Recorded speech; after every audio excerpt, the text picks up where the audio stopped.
Hi guys! It's 2 p.m. here in Vienna, Austria.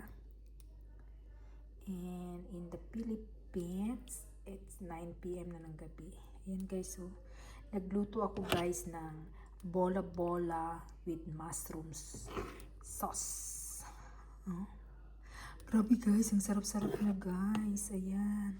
Ang dami-dami nito guys kasi 3/4 na beef and pork na grind meat. Mix siya. 3/4. So, ginawa kong bola-bola guys. Tapos ko gawin ng bola-bola guys. Nagluto ako ng yan, mushroom with sauce. Yan, ang mga mushroom. Ito guys, dami-dami talaga guys. Oh, dami guys. Tapos actually guys, hindi ko pa inubos lahat guys. Oh, meron pa oh. Kasi marami nga siya guys. And of course guys, kapag ganito yung ulam, rice is life. Kaya ay ice, babush.